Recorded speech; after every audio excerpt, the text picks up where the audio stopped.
क्या बोलेंगे आप? एक बात हमें बताइए कि जो ये लोगों ने जान दी, तो ये जान किसके लिए दी थी? इन लोगों ने किसके लिए इन्होंने जान कुर्बान कर दी थी? आंसर करें जरा फटाफट से। इस कंट्री के लिए, इस देश के लिए, इस देश के लिए इन लोगों ने अपनी जान कुर्बान कर दी कि ये देश भविष्य में एक सुरक्षित देश बनेगा, और इस देश में रहने वाले जो लोग हैं उनके हितों की रक्षा यहाँ की सरकार करेंगी। बाहर के जितने भी साथी मामले हैं, सुरक्षा के मामले हैं, बॉर्डर के मामले हैं, वो हम संभाल लेंगे। लेकिन आज देश में क्या हो रहा है, आप जानते हैं ना इस बात को। आज जो कुछ भी हो रहा है, देखिए, हमारा एक नैतिक उत्तरदायित्व इसलिए भी बनता है क्योंकि इस एसएससी एग्जाम के लिए जितने भी बच्चे तैयारी कर रहे हैं, तो हमसे सबसे ज़्यादा बच्चे पढ़ते हैं। एसएससी का सबसे ज़्यादा लाइव बच्चा कहीं पर है तो वो यहाँ पर है। तो एक नैतिक उत्तरदायित्व, यानी कि उन बहुत सारे बच्चों ने अपने भविष्य की उम्मीद वो किससे लगा रखी होगी? वो हमसे लगा रखी है। लेकिन दोस्त, जब हम पढ़ा रहे हैं, और अगर कोई स्टूडेंट हमसे ये पूछ ले कि आप जो पढ़ा रहे हैं, क्या गारंटी है इस बात की कि एग्ज़ाम में जितना अभी चल रहा है, कोई ट्रांसपेरेंसी नहीं है, कोई जवाबदेही नहीं है, बहुत सारी जितनी भी गड़बड़ी स्टूडेंट्स को फेस करनी पड़ रही है, क्या इस सब का जवाब भी तुम्हारे पास में है? तो मेरे दोस्त, अब तुमको कहना होगा कि अब और नहीं। और मैं ये कह सकता हूं कि इस बात को हमको हर किसी को बहुत आक्रोश से बोलना चाहिए, क्योंकि अब ऐसी स्थिति आ गई है कि जिस देश में मतलब टीचर्स को एक भगवान की दृष्टि से देखा जाता रहा है, तो उन टीचर्स को भी बार बार मजबूर कर देना कि उनके ऊपर भी प्रश्न चिन्ह लगाए जाएं। और वो किसकी वजह से प्रश्न चिन्ह लगते हैं? खराब व्यवस्था और सरकार की वजह से। सरकार की वजह से। तो एक अध्यापक सिर्फ बच्चों को पढ़ाने के लिए नहीं है, कोई भी एक अध्यापक उन बच्चों के अभिभावक की तरह है, जो सिर्फ उनको ये नहीं है कि किताबों का पाठ पढ़ाता है, और वो किताबों का पाठ पढ़ाते रहने से बात बनेगी भी नहीं दोस्त। क्योंकि गड़बड़ी होती रहेंगी आप सबके सामने, क्योंकि ये एक ऐसा वक्त है कि शायद जिसमें हमको इतिहास लिखना होगा। एक उबाल तुम सब लोगों को अपने अंदर पैदा करना होगा, और वो चीजें तुमको सपोर्ट करनी होंगी, हमेशा करनी होंगी, क्योंकि एक बोर्ड एसएससी आप सबके जीवन से लगातार खेलने का काम कर रहा है। आज इतने ज्यादा भ्रष्टाचार में वो फंस चुका है, इतनी ज्यादा लापरवाही हो चुकी है, और ये सारी गड़बड़ियां जो भी हैं वो तुम सबके सामने है कि कितना अन्याय बच्चों के सामने हो रहा है, बच्चों के साथ हो रहा है। बच्चा एग्जाम सेंटर पर यहाँ बैठा हुआ है, साइड में डीजे पे सॉन्ग चल रहे हैं। एक जगह तो सेंटर ऐसा बना दिया गया है, मुश्किल से 50 गज जगह होगी, उसके चारों तरफ कूड़े का ढेर है। आज ही सुबह आपका सिलेक्शन पोस्ट के एग्जाम में जो आपका गुड़गांव की एक लैब है, ठीक है, उसको मतलब एकदम से वहां पर पाया गया है कि वहां पर हैकिंग हो रही है। तो ये जो एडिक्विटी है, इसका सिस्टम ऐसा है कि जिसको बहुत आसानी से हैक कर लिया जा रहा है। दिल्ली में आपका पवन गंगा एक लैब है, उसको आज वहां पर हैकिंग पकड़ी गई है, ठीक है। उसको रेस्टिकेट करके नए 3 सेंटर्स बना रहे हैं। तो बच्चों क्या बेवकूफ समझ रहे हो? ऐसे किसी व्यक्ति के हाथ में जिम्मेदारी दे दोगे कि जिसका सिस्टम कोई भी हैक कर सकता है? तो क्या जो बच्चा वर्षों तक मेहनत कर रहा है, जो लगातार मेहनत कर रहा है, वो मेहनत इस बात के लिए कर रहा है कि उसकी मेहनत को कोई हैक कर ले? क्या इसलिए तुम सब मेहनत करते हो? तुम मुझे बताओ कि जो आपका किस कोई बच्चा अपना घंटे 2 घंटे या 3 घंटे की परीक्षा के लिए वो वर्ष 2 वर्ष और 3 वर्ष तैयारी कर रहा है, और उसको फिर बाद में पता चलता है कि यार जिस जो जो सिस्टम इसको ऑर्गेनाइज कर रहा है वो कोई ऑर्गेनाइज सिस्टम है ही नहीं, एक भ्रष्ट संस्था है। एडिक्विटी जो साथी आपका बैन हो चुकी पहले, उसी को तुम फिर से टेंडर दे दोगे, इस बात के लिए टेंडर दे दोगे कि भाई ये कम खर्चे में एग्जाम ऑर्गेनाइज करा लेगी। तो ऐसे तो कल को कोई एक बच्चा खड़ा हो जाएगा स्टूडेंट्स में से, कहेगा कि यार ये रोजगार मुझे ही दे दो तुम।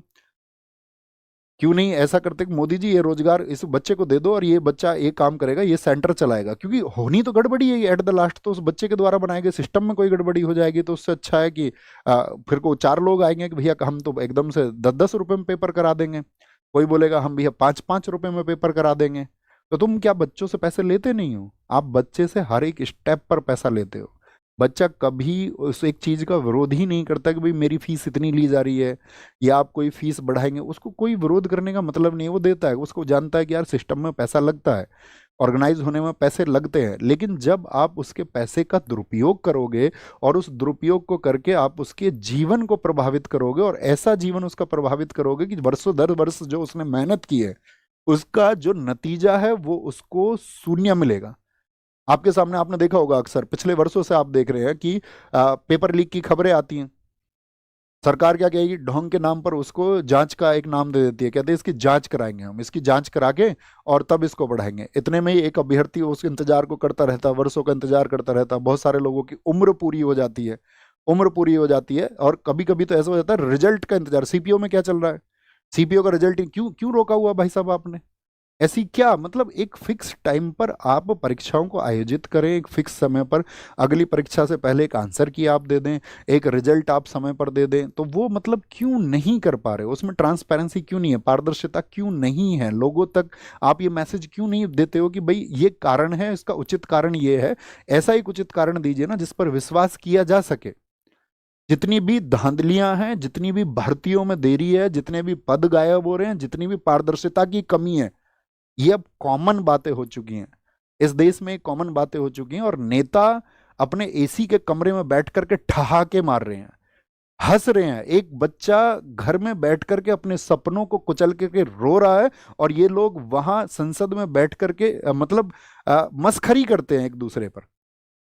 एक दूसरे पर ये लोग मतलब कटाक्ष करके वहां हंसते हैं। बच्चे किसी को टैग कर देंगे ट्विटर पर, तो तब नेताओं को पता चलता है कि इस देश में चल क्या रहा है, कि मुझे इस बच्चों के पक्ष में सदन में बोलना है नहीं बोलना। कभी कभार बहुत बच्चे ट्वीट कर देंगे किसी को टैग कर करके, तो नेताओं को सुध आ जाती है कि हाँ ठीक है, ये सही मुद्दा है, इस पे बहुत सारे बच्चों का जन आक्रोश है, और इस पे बच्चे आक्रोशित है, तो इस पक्ष में मुझे बोलना चाहिए।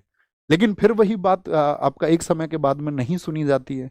अभी आप देखिए कितना बोला गया रेलवे रिफॉर्म्स को लेकर के, तो नहीं सुना किसी ने। खूब ट्वीट किए, सब लोगों ने ट्वीट किए। तो हम सिर्फ एक सवाल पूछना चाहते हैं कि क्या ये मतलब ऐसे न्यू इंडिया को हम चाहते थे? क्या ये सही में न्यू इंडिया है, जहां ऐसी स्थिति आ गई है कि सात छात्र वर्ग इस देश में सड़कों पर बैठने के लिए सोच रहा है, जहां पर छात्र हर पल ये सोच रहा है कि मेरा भविष्य सुनिश्चित होगा भी या नहीं भी होगा? क्या जो मैं तैयारी कर रहा हूं इसको एक दिशा मैं दे भी पाऊंगा? क्या मैं सफल हो भी पाऊंगा? क्या इसी न्यू इंडिया की संकल्पना हम करते हैं दोस्त? आप बताइए मुझे। क्योंकि आप परीक्षा नहीं ले रहे हैं सिर्फ, और परीक्षा लेके उसके बाद में जब बच्चा धांधली, हैकिंग, किसी भी फर्जी कोई भी एंट्री करा लेना, पैसे वाले बच्चों की, कहीं पर भी ये सुनने में आया, कहीं पर भी आपका किसी खराब व्यवस्था को आप लोगों ने जिम्मेदारी दे दी बिना किसी जांच पड़ताल के। क्या ये एक बच्चे के विश्वास का कत्ल नहीं है? जो विश्वास वो इस देश के प्रति रखता है, इस देश के उन सर्वे सर्वाओं के प्रति रखता है कि हाँ वो लोग हमारे लिए कुछ सोचेंगे, क्योंकि हम इस देश के बच्चे, हम सुनते आए कि जिस ओर जवानी चलती है उस ओर जमाना चलता है। लेकिन ये भारत क्यों नहीं चल रहा है उस जवानी के लिए? ये भारत के नेता क्यों नहीं तड़प रहे हैं उन जवानों के लिए कि ये वही लोग हैं जो कल सिस्टम में बैठेंगे, यही लोग हैं जो इस देश को सुधारने का काम करेंगे, और इनको एंटर कराने के लिए जो व्यवस्था है वो एकदम से भद्दी व्यवस्था है। क्योंकि ऐसा नहीं है ना कि कोई भी छात्र जिस भर्ती को पास करके जाएगा, भर्ती होगा, कल को उसको सिस्टम चलाना है ना आगे। अगर आप उसको पहले ही इस देश की व्यवस्थाओं के बारे में इतनी उसकी मानसिकता को या उसकी मन में ऐसी चीजों को आप घर करा देंगे कि इस देश का तो सिस्टम ही ऐसा है, तो क्या वो उस सिस्टम को नहीं स्वीकारेगा कल? कैसे वो गर्व करेगा मतलब व्यवस्थाओं पर? कैसे वो देश पर गर्व करेगा? कैसे इन नेताओं के लिए वो ये सोचेगा कि हाँ ये मेरे लिए कुछ अच्छा सोचेंगे? बच्चे को पढ़ाने के लिए उसके माँ बाप बहुत जगह पर मजदूरी कर रहे हैं, और बहुत जगह पर लोग अपनी जमीनों को बेच रहे हैं, अपने खेतों को बेच रहे हैं कि हाँ कल मेरा बच्चा कुछ अच्छा कर जाएगा और चीजें एकदम से सही पटरी पर आ जाएंगी।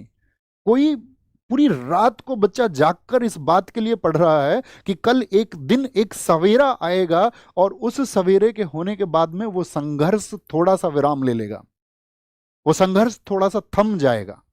लेकिन जब उसके पास ये खबरें पहुंचती हैं तो उसका विश्वास टूटता है, उसका रातों को जाग कर के जो मेहनत करना था वो एकदम से खत्म हो जाता है और वह इस सिस्टम के सामने हार मान लेता है।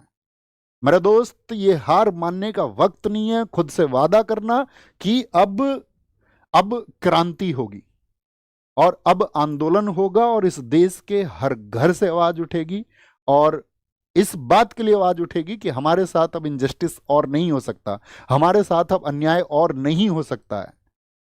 और बस मैं तुमसे इतनी बात कह सकता हूं कि तुम डरना मत, झुकना मत। और क्योंकि अगर हम डर गए ना दोस्त, और अगर हम झुक गए तो इस देश की जो टेढ़ी रीढ़ जिस किसी ने भी की है उसे हम कभी सीधी नहीं कर पाएंगे। और ये छात्र वर्ग, ये जवान वर्ग जो इस देश की नेताओं के द्वारा जो, या सिस्टम के द्वारा, या खराब अधिकारियों के द्वारा, भ्रष्ट अधिकारियों के द्वारा जो टेढ़ी रीढ़ की जा रही है, उसको हम सीधा करेंगे और मिलके करेंगे। अब मैं व्यक्तिगत तौर पे कहूं कि मेरा जीवन तुम सबकी वजह से है। अगर अपना जीवन भी कुर्बान करना पड़ेगा इस व्यवस्था में बदलाव करने के लिए तो हम कर देंगे और बेझिझक कर देंगे, बिना किसी संकोच के, बिना डरे, बिना झुके कर देंगे। तो ये एक मूवमेंट होगा। हम आपको बता चुके हैं 31 को टीचर्स की मीटिंग होगी आपस में। सब टीचर्स आपस में डिसाइड करेंगे कि कैसे एक परफेक्ट वे पर चलना है ताकि आपकी चीज़ों में जो आवश्यक सुधार होने चाहिए वो कैसे किए जाएंगे। और अगर उन सब चीज़ों को कंसीडर नहीं किया जाता है तो ये सिर्फ एक प्रोटेस्ट नहीं, ये भविष्य बचाने का आंदोलन होगा, इस प्रशासन को जगाने का आंदोलन होगा और उस हर एक युवा आवाज को संगठित होना होगा जो इस खराब सिस्टम के खिलाफ में लड़ना चाहती है, जो ये चाहती है कि ये लड़ाई हो। क्योंकि बहुत कॉमन सी चीज़ है ना, सब जानते हैं क्या होना चाहिए। भाई एक कैलेंडर फिक्स हो जाए, फिक्स डेट हो जाए, एक आंसर की आ जाए बच्चों के पास में, उसको पता रहे कि भाई मेरी गलतियां कहाँ पर हैं, क्या पैटर्न चल रहा है। अब तुम किसी भी नई संस्था को कम से कम एक समय पहले बताओगे ना बच्चों को कि भाई क्या पैटर्न होगा परीक्षा का, साल 6 महीने पहले बच्चों को इन्फॉर्म करोगे कि भाई ये पैटर्न होना चाहिए ताकि बच्चा उस मानसिकता से खुद को तैयार कर ले। अब बच्चे को पता चलता सिलेक्शन पोस्ट का है जी, वो सब कुछ पैटर्न चेंज हो गया है। अब उसके 10 दिन बाद जो सीजीएल देने वाला है उसके दिमाग में क्या प्रश्न होंगे, जिसने साल 6 महीने 2 साल तैयारी की है उसकी मनोस्थिति क्या होगी इस समय, उसके क्या वो अपनी तैयारी पे फोकस कर पा रहा होगा या उसके दिमाग में सिर्फ एक ही प्रश्न चल रहा होगा कि यार पैटर्न क्या रहेगा। अब वो उन तमाम वीडियोस को, उन खराब बेवजह की वीडियोस को देखेगा कि अब पैटर्न चेंज में क्या होगा। क्योंकि कुछ टीचर्स को नहीं पता है क्या होगा पैटर्न चेंज करके, तुक्का लगाएंगे सब लोग। ये तो बच्चे को पता चलेगा 1-2 साल में वो पैटर्न रिपीट होता है तो फिर सब लोग उसकी नब्ज पकड़ लेते हैं, लेकिन किसी को नहीं पता होता। हमने नहीं बनाया कोई वीडियो पैटर्न चेंज क्या हो, पता ही नहीं है किसी को क्या होगा। पारदर्शिता बिल्कुल नहीं है, समय पर रिजल्ट बिल्कुल नहीं है, पेपर लीक्स तो खबरें आती रहती हैं, आप सब जानते हो। लेकिन ऐसी एक संस्था एडिक्विटी को जिम्मेदारी दे देना जिस पर हैकिंग जैसी चीज़ों की शिकायतें, या ये पता ही नहीं चल रहा है कितने बड़े स्तर पर हैकिंग है, कौन लोग किसको बेच दे रहा है, क्योंकि उनका जो सॉफ्टवेयर वो आसानी से हैक हो सकता है। और एक सस्ती और रद्दी भ्रष्ट, अगर मैं ये कहूं कि जिस पर भ्रष्टाचार प्रूव हो चुका है, एक खराब संस्था, उसको ये जिम्मेदारी दे दी गई है आपके भविष्य की। और मतलब बहुत सारे मुद्दे हैं जिन पर बातें होंगी। अंत में सिर्फ इतना कहूंगा कि अगर तुमने आवाज नहीं उठाई तो तुम्हारी जो अगली पीढ़ी है ना वो कभी मतलब कलम तो नहीं उठा पाएगी, उसको लाठी उठानी पड़ेगी। तो हमको ये क्रांति का बीज बोना होगा, शुरुआत करनी होगी। हम सबको अपनी आने वाली पीढ़ियों आवाज उठानी होगी और वो आवाज हम उठाएंगे दोस्त। वो आवाज हम जबरदस्त तरीके से उठाएंगे और हर हाल में उठाएंगे। उसके लिए सब कुछ कुर्बान होता होगा तो हम सब कुछ कुर्बान कर देंगे और आपके सामने कुर्बान कर देंगे। और हम ये कहें कि ऐसी व्यवस्थाओं में हमको अध्यापक रहना है और हम अध्यापक रह के पढ़ाते रहें, बच्चों को बरगलाते रहें, तो हम ये कहेंगे कि हम वो अध्यापक नहीं होना चाहेंगे। हम साथ ही लड़ना चाहेंगे और इन अधिकारों के लिए लड़ना चाहेंगे। और आपसे भी उम्मीद करेंगे कि 31 को जो टीचर्स की मीटिंग है उसके लिए आप सपोर्ट कीजिए और भविष्य में सभी टीचर कम्युनिटी जो भी डिसीजन लेती है उसमें आप अपना समर्थन दिखाइए। उन लोगों को अगर कोई ऐसा नहीं है कि किसी को जाकर के आप काउंटर करने लगें, सब लोगों का विश्वास बनिए, उन सब टीचर्स को ताकत दीजिए, उनको ताकत महसूस करवाइए कि हम आपके साथ हैं इसमें, और जो कुछ भी होगा वो सब कुछ करेंगे।